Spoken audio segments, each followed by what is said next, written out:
Hey guys, I hope you're having a great day and that you're doing something you love. I'm back home in Tennessee and today I am taking care of housekeeping business. I have been dealing with some music business today, some recording business. I've been dealing with YouTube business, and I've been answering emails and messages and questions from people. So I thought I would take the time to spend a few moments and answer a few comments and questions that were left on the channel. So if you guys are here for my adventure type content or my metal detecting content, you might want to skip today. It's cool. I'll see you tomorrow. Otherwise, if you want to hear the answers to some of these questions, stick around and we'll see what we can do. The first question, it's more really some comments that I wanted to address, were on my AT Gold versus AT Pro video. And a lot of people seem concerned that I had the discrimination up on the Garrett AT Gold. Let's see, Corvus Moon Pottery here says, I'm sure it's been said, but why the hell is the iron discrimination set on 44 on the Gold and no discrimination set on the Pro? Another guy says it's not a fair test. He thinks that I had the coil further away from the measuring stick on one machine than the other, which I did not, and I'll explain. He also thinks that it's going to affect the depth that you're achieving on the AT Pro or AT Gold if the discrimination's up. That is not the case.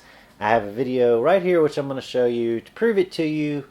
And yeah, if you know about VLF machines, you'll know that the discrimination is not going to affect the depth unless that target falls in under the discriminated number. So the targets I was using were all above that number, and as you'll see in this little demonstration, that discrimination isn't going to affect the depth for the purposes of my test. Now, if we were out in the field and there was some soil with mineralized content, there's a lot of different variables, moisture content in the soil, that can affect that in the field. But for the purposes of the test I was doing, it was totally valid the way I had it set up. If you don't believe me, watch this little clip. All right. Test 1, 0 discrimination. We'll start with the Civil War mini ball.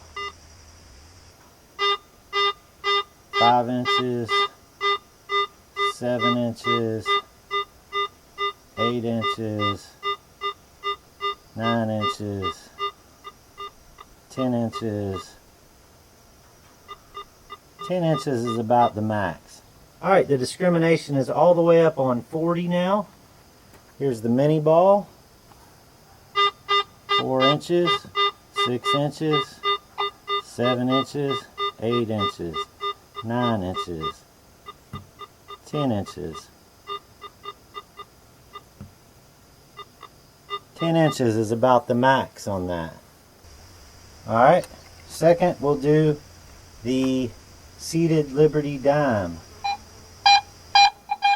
4 inches, 5 inches, 6 inches, 7 inches, 8 inches, 9 inches,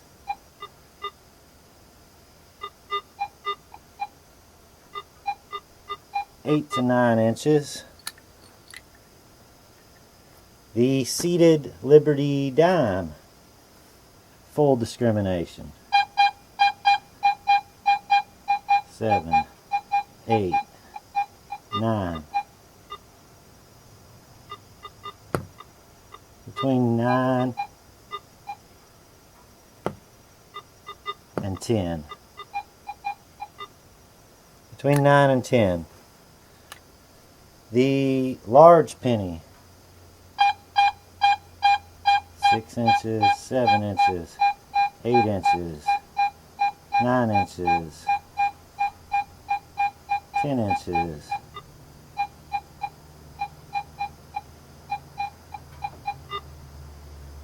Between 10 and 11 inches. The large penny. 8 inches, 9 inches, 10 inches, 11 inches.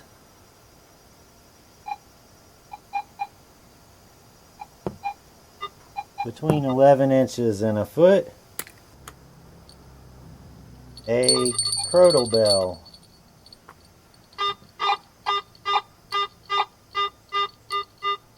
9 inches, 10 inches, 11 inches, 12, 11, 12, between 11 and 12. And the crotal bell,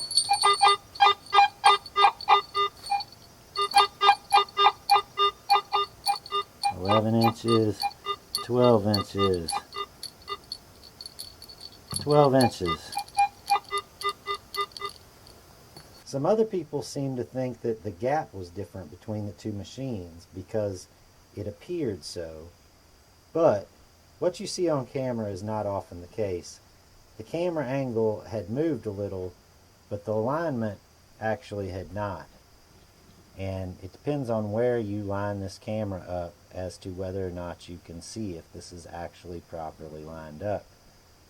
So moving the camera lens a little bit can make it look like there was a huge difference.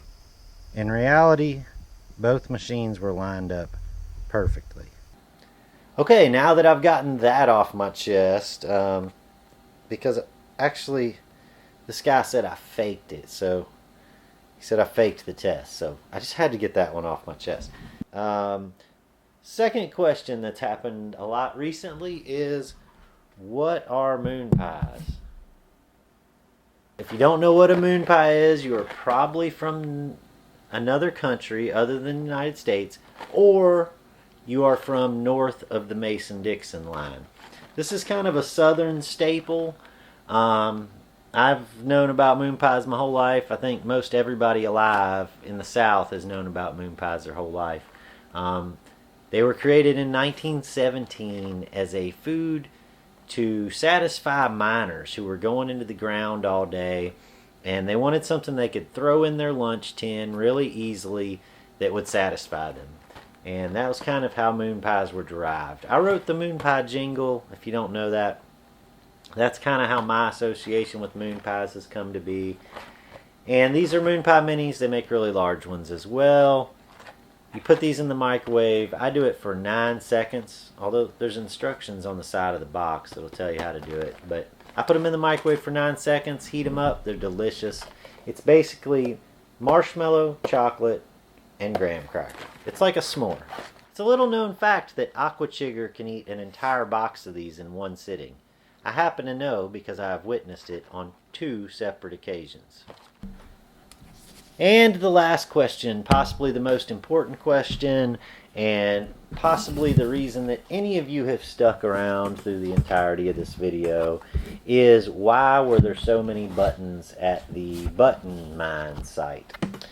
Or what was this site like? There was a lot of different questions about that. And in fact, normally I would never reveal any information about any of my sites. It's just kind of a relic hunter's thing. They typically are not going to tell you where they've been hunting. But in fact, several of my subscribers are really brilliant minds, and they actually figured it out. So I figured I'd go ahead and share this information with you guys. The chances of you finding the location where I was at are pretty slim. I researched Hartford, Connecticut, the area where I was staying.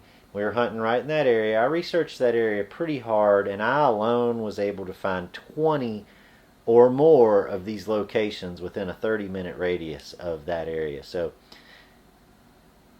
it's not like I'm telling a huge secret, but we were at a shoddy mill. Now, if you don't know what a shoddy mill is, look it up on the internet. They can tell you a lot more information than I ever could. My dad wrote an article on shoddy mills as well that was in a episode of Western and Eastern Treasures. I think you can find that. But a shoddy mill was basically a location where they recycled wool clothing, and they broke it down and were able to make an inferior type of fabric. But evidently they were able to make more of it from wool. I'm not exactly sure. But in the process of making wool into shoddy, they would bring the fabric into a mill, and they would soak it in a type of acid, and they used several different types. And that acid would eat the cotton out of the fabric. So any cotton thread that was used to stitch the wool clothing together would come apart.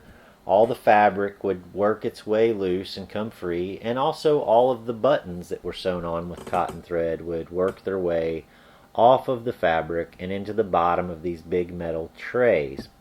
And at the end of the day, they would take all these trays out that were filled with this acid goo and buttons, and they would dump them. And that is the reason you're finding so many buttons in that location. And that's also the reason that 99.98% of the hundreds of thousands of buttons that we saw there at the button mine are completely destroyed and ate up and unrecognizable. So when you're out there in those type of locations, you're basically looking for the ones that somehow escaped the wrath of the carbolic acid that they were using for that process. Okay, I hope that answers some of your guys' questions, and I hope that that appeases some of the comments, gets some people off my back about the AT protest, because it was valid. Do you think I don't know metal detectors? At any rate, thanks guys for sticking around. I'll get back to an adventure vlog tomorrow. I think we'll do that. Alright, we'll see you then.